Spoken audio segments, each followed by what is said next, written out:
Hello guys, this is ಸ್ಲ್ಯಾವಿನ್ Kannada. So ಏನು ನೋಡ್ತಾ ಇದ್ರೆ ಇವತ್ತು ಎಂಟೆರೋಬ್ಯಾಕ್ಟೀರಿಯೇಷಿಯಾ ಬಗ್ಗೆ ಸ್ವಲ್ಪ ತಿಳ್ಕೊಳ್ಳೋಣ.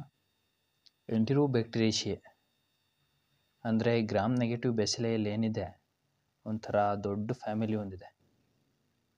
Large number of species. Almost ಲ್ಯಾಬಲ್ಲಿ ನಾವು ಕಾಮನ್ಲಿ ಸೀನ್ ಸಾಲ್ಮೊನೆಲ್ಲಾ, ಶಿಗೆಲ್ಲಾ, ಕ್ಲಿಪ್ಶಿಯೆಲ್ಲಾ ಅಂತೇಳಿ ಒಂದಷ್ಟು ಏನಿದ್ದಾವೆ ಅವೆಲ್ಲವೂ ನೋಡ್ತಾ ಹೋಗೋ ಥರ ನಾವು ಅವೆಲ್ಲ ಗ್ರಾಮ್ ನೆಗೆಟಿವ್ ಬೆಸಿಲೆ. ಇದೆಲ್ಲ ಅಂಡರ್ ದಿ ಗ್ರೂಪ್ ಆಫ್ ಎಂಟೆರೋಬ್ಯಾಕ್ಟೀರಿಯೇಷಿಯಾ. ಎಲ್ಲ ಎಂಟೆರೋಬ್ಯಾಕ್ಟೀರಿಯೇಷಿಯಾ ಕೆಳಗಡೆಯಿಂದ ಬರ್ಕೊಂಡ್ಬಿಡುತ್ತೆ, ಎಲ್ಲ ಅದೇ ಗ್ರೂಪದ್ದೇ. ಸೊ ಏನಂತ ನೋಡೋದಾದರೆ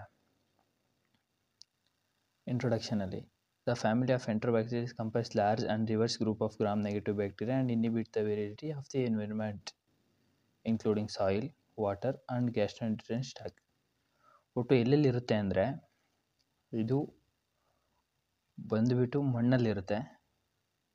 ಅದನ್ನು ಬಿಟ್ಟರೆ ನಮ್ಮ ಬಾಡಿನಲ್ಲಿ ಎಲ್ಲಿರುತ್ತೆ ಅಂದರೆ ಕೆಲವೊಂದು ಬ್ಯಾಕ್ಟೀರಿಯಾ ಇದೆ. ಈ ಎಂಟೆರೋಬ್ಯಾಕ್ಟೀರಿಯೇಷಿಯನಲ್ಲಿ ಕೆಲವೊಂದಿದೆ. ಅದು ಹೆಂಗೆ ಅಂದರೆ ನಮ್ಮ ಬಾಡಿಗೆ ಬೇಕೇ ಬೇಕು. ಅದು ಕಮೆನ್ಸಲ್ಸ್ ಥರ. ಸೊ ಅದಿದ್ದರೂ ಏನು ತೊಂದರೆ ಇಲ್ಲ, ಇಲ್ಲದೇ ಇದ್ದರೂ ಏನು ತೊಂದರೆ ಇಲ್ಲ. ಕಮೆನ್ಸಲ್ಸ್ ಥರ ಅದು ಇರಬೇಕು. ಇನ್ನು ಅನಿಮಲ್ಸಲ್ಲಿರ್ಬೋದು ಆ ಥರ ಯಾವುದ್ಯಾವುದನ್ನು ನೋಡ್ತೀವಿ ಅಂದರೆ ನಾವು ಎಸ್ಚಿರೈಕೋಲೆ, ಸಾಲ್ಮೊನೆಲ್ಲಾ, ಶಿಗೆಲ್ಲಾ, ಕ್ಲಿಪ್ಶಿಯೆಲ್ಲಾ, ಎರ್ಸಿನಿಯಾ ಅಂತೇಳಿ ಎಂಟೆರೋಬ್ಯಾಕ್ಟರ್ ಅಂತ ಇನ್ನು ಕೆಲವು ಬೇಕಾದಷ್ಟು ಸಾಕಷ್ಟಿದ್ದಾವೆ. Characteristic of ಎಂಟೆರೋಬ್ಯಾಕ್ಟೀರಿಯಾ. ಸೊ ಒಂದು ಗ್ರಾಮ್ ನೆಗೆಟಿವ್. ಗ್ರಾಮ್ ನೆಗೆಟಿವ್ ಅಂದರೆ ಯಾವ ಥರ ಇರುತ್ತೆ? ಸೊ ನೀವು ಎಕ್ಸಾಮಲ್ಲಿ ಈ ಥರ ಬರೆದ್ರೆ ಒಂದು ಒಳ್ಳೆ ಪಾಯಿಂಟ್ ಚೆನ್ನಾಗಿರುತ್ತೆ ಅಂತ ಹೇಳಿ ಈ ಥರ ಹಾಕಿದ್ದೀವಿ ಅಷ್ಟೇ. This bacteria do not retain the crystal violet stain is gram negative. Gram stain improves the appearance pink due to the counter stain of the ಸ್ಯಾಫ್ರನಿನ್. So ಈ ಥರ ಬರೆದ್ರೆ ಒಂದು ಪಾಯಿಂಟ್ ಚೆನ್ನಾಗಿರುತ್ತೆ. ಸೊ ಓದಿದ ತಕ್ಷಣ ಎಲಿವೇಟರ್ ಇರುತ್ತೆ, ಮಾರ್ಕ್ಸ್ ಕೊಡ್ಬೋದು ಅಂತ. ಇಲ್ಲ ಅಂದರೆ ಗ್ರಾಮ್ ನೆಗೆಟಿವ್ ಬ್ಯಾಕ್ಟೀರಿಯಾ ಅಂತ ಬರೆದ್ರೆ ಆಯ್ತು, ಅಪಿಯರ್ ಇನ್ ಪಿಂಕ್ ಕಲರ್ ಅಂತೇಳಿ. ಇನ್ನು ನೆಕ್ಸ್ಟು ಶೇಪ್ ನೋಡೋದಾದ್ರೆ ರಾಡ್ ಶೇಪ್ ಇರುತ್ತೆ. Typically arrangement rod shape. All those exhibit the ಪಿಲೋಮರ್ಸಿಮ್ ಅಥವಾ ಫ್ಯಾಕಲ್ಟೇಟಿವ್ ಅನರೋಬ್ಸ್. ಅಂದರೆ ಆಕ್ಸಿಜನಲ್ಲಿ ಚೆನ್ನಾಗಿ ಬರುತ್ತೆ. ಆಕ್ಸಿಜನ್ ಸ್ವಲ್ಪ ಇಲ್ಲ ಅಂದರೂ ಏನಿಲ್ಲ, ಅಡ್ಜಸ್ಟ್ ಮಾಡ್ಕೊಂಡು ಬೆಳೆಯುತ್ತೆ ಅಂತ ಅಷ್ಟೇ. ಇನ್ನು ಫರ್ಮೆಂಟೇಟಿವ್ metabolism. So sugars like glucose, acids and gas produce ಮಾಡುತ್ತೆ. ಇದು ಟ್ರಿಪಲ್ ಶುಗರ್ ಐರನ್ ಮೀಡಿಯಾ ಇದೆಯಲ್ಲ, ಅದರಲ್ಲಿ ಹಾಕಿದ್ರೆ ಇದು ಫರ್ಮೆಂಟ್ ಮಾಡುತ್ತೋ ಅಥವಾ ಗ್ಯಾಸ್ ಪ್ರೊಡಕ್ಷನ್ ಮಾಡುತ್ತೋ ಅದೆಲ್ಲ ತಿಳ್ಕೊಬೋದು. ಇನ್ನು ಆಕ್ಸಿಡೈಸ್ ನೆಗೆಟಿವ್. ಆಕ್ಸಿಡೈಸ್ ಎನ್ಸೈಮ್ ಏನಿದೆ ಅದು ನೆಗೆಟಿವ್ ಕೊಡುತ್ತೆ. ಇನ್ನು ಕೆಟಲೇಸ್ ಪಾಸಿಟಿವ್. ಗೊತ್ತಲ್ಲ ಆಕ್ಸಿಡೈಸ್ ಕೆಟಲೇಸ್ ಟೆಸ್ಟು ನೋಡಿದಾರೆ. ಇನ್ನು ಪ್ಯಾಥೋಜೆನಿಕ್ ಮೆಕ್ಯಾನಿಸಮ್ ಲಾಸ್ಟಲ್ಲಿ ಒಂದ್ಸರಿ.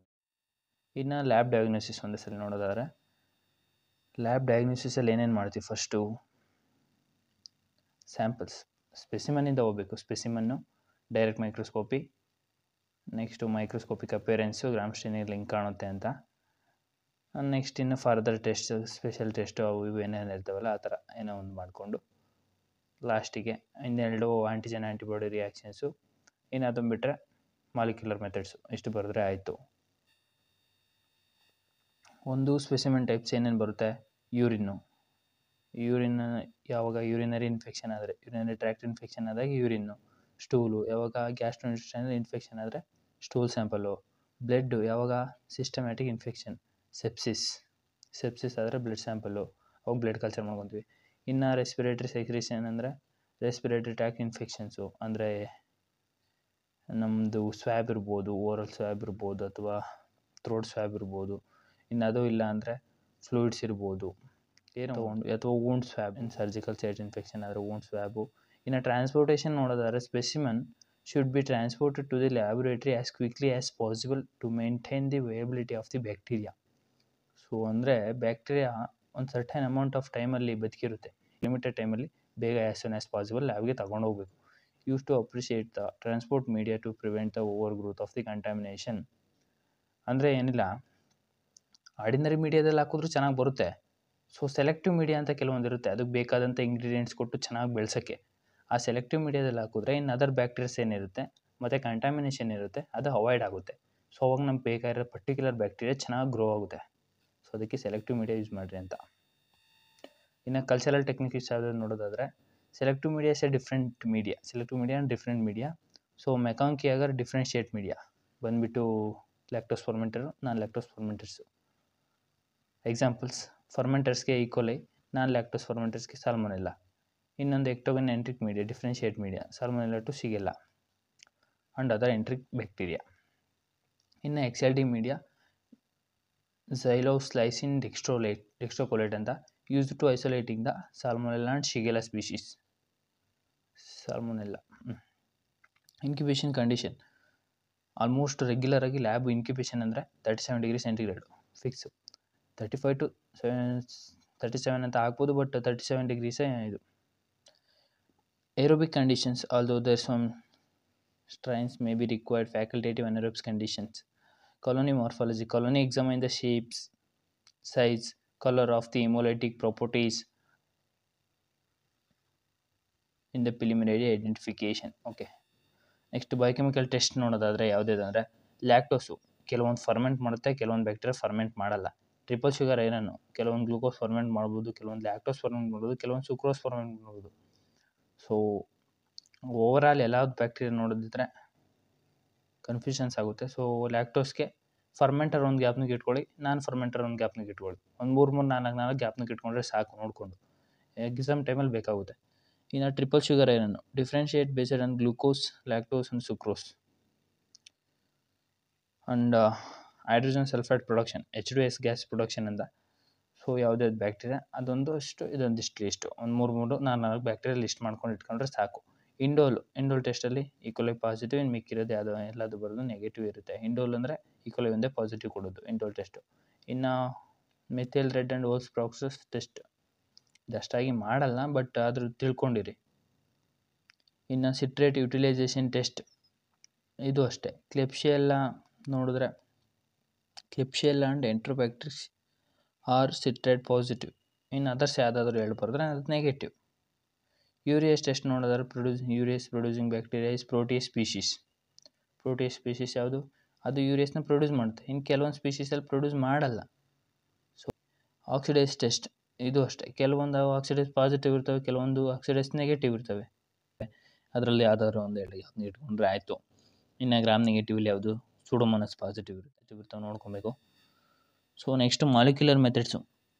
ಮಾಲಿಕ್ಯುಲರ್ ಮೆಥಡ್ಸ್ ಅಂತ ಹಾಕಿ PCR ಅಂತ ಹಾಕಿರೋ ನಡೆಯುತ್ತೆ, ಅಥವಾ RT-PCR ಅಂತ ಹಾಕಿದ್ರೂ ನಡೆಯುತ್ತೆ. Full form ಬರೀಬೇಕೇನೆಂದರೆ. ಆಮೇಲೆ ತೊಗೊಂಡಾಕಿ ನಾವಿಲ್ಲಿ ಚಿಕ್ಕದಾಗಲಿ ಅಂತ ಒಂದು ಸ್ವಲ್ಪ ನಾವು PCR ಅಂತ ಹೇಳಿ ನೀವು ಅಲ್ಲೂ PCR ಅಂತ ಎಕ್ಸಾಮ್ಸಲ್ಲಿ ಬರೆದ್ರೆ ಮಾರ್ಕ್ಸ್ ಕೊಡಲ್ಲ. ಮಾರ್ಕ್ಸ್ ಇಟ್ಕೊಂಡ್ಬಿಡ್ತಾರೆ. 1 ಮಾರ್ಕ್ಸ್ ಕೊಡ್ತಕ್ಕ ಹಾಫ್ ಕೊಡ್ತಾರೆ. ಸೊ ಅದಕ್ಕೆ ಯಾವಾಗಲೂ ಫುಲ್ ಫಾರ್ಮ್ ಬರೀಬೇಕು. ಪಾಲಿಮರೈಸ್ ಚೈನ್ ರಿಯಾಕ್ಷನ್ ಅಂತ, ಅಥವಾ real time polymerise chain reaction ಅಂತ, ಆ ಥರ ನೋಡಿಕೊಂಡು ಯಾವಾಗಲೂ ಫುಲ್ ಫಾರ್ಮ್ ಬರೆಸೋದು ಕಳೀರಿ ನೀವು. ಇನ್ನು ಸೀರೋಟೈಪಿಂಗ್. ಓ ಆಂಟಿಜನ್ ಅಂದರೆ ಓ ಅಂದರೆ ಸೊಮ್ಯಾಟಿಕ್ ಆಂಟಿಜನ್ ಅಂತ. So based on variation of the ಪಾಲಿಸ್ಯಾಕರೈಡ್ಸ್ and proteins of the LPS ಅಂದರೆ ಲಿಪೋಪಾಲಿಸ್ಯಾಕರೈಡ್ಸ್. ಇನ್ನೊಂದು H ಆಂಟಿಜನ್, ಅದು ಫ್ಲೆಜೆಲ್ಲರ್ ಆಂಟಿಜನ್, ಫ್ಲೆಜೆಲ್ಲದಲ್ಲಿ ಮಾತ್ರ ಪ್ರೆಸೆಂಟ್ ಇರುತ್ತೆ. ಇನ್ನು K ಆಂಟಿಜನ್ ಅದು capsular ಆಂಟಿಜನ್ನು. Almost capsular antigen detection ಕಡಿಮೆ, ಬಿಟ್ಟರೆ ಓ ಆ್ಯಂಡ್ H ಆಂಟಿಜನ್ ಜಾಸ್ತಿ ಡಿಟೆಕ್ಷನ್ ಮಾಡ್ತೀವಿ ಅವರಲ್ಲಿ, ಸಾಲ್ಮೊನೆಲ್ಲಾ ನೋಡಿಕೊಂಡ್ರೆ ಎಕ್ಸ್ಪೆಷಲಿ. ಇನ್ನು ನೋಡೋದಾದರೆ AST ಆಂಟಿಬಯೋಟಿಕ್ ಸೆನ್ಸಿಟಿವಿಟಿ ಟೆಸ್ಟ್ ಅಂತ, ಅಥವಾ ಸಸೆಪ್ಟಬಿಲಿಟಿ ಟೆಸ್ಟ್ ಅಂತ ಮಾಡ್ತೀವಿ. ಸೊ ಅದರಲ್ಲಿ ಮೆಥಡ್ಸ್ ನೋಡೋದಾದರೆ disc diffusion methods, tube diffusion methods, automatic systems ಅಂತೇಳಿ ಬೇಕಾದಷ್ಟು ಇದ್ದಾವೆ.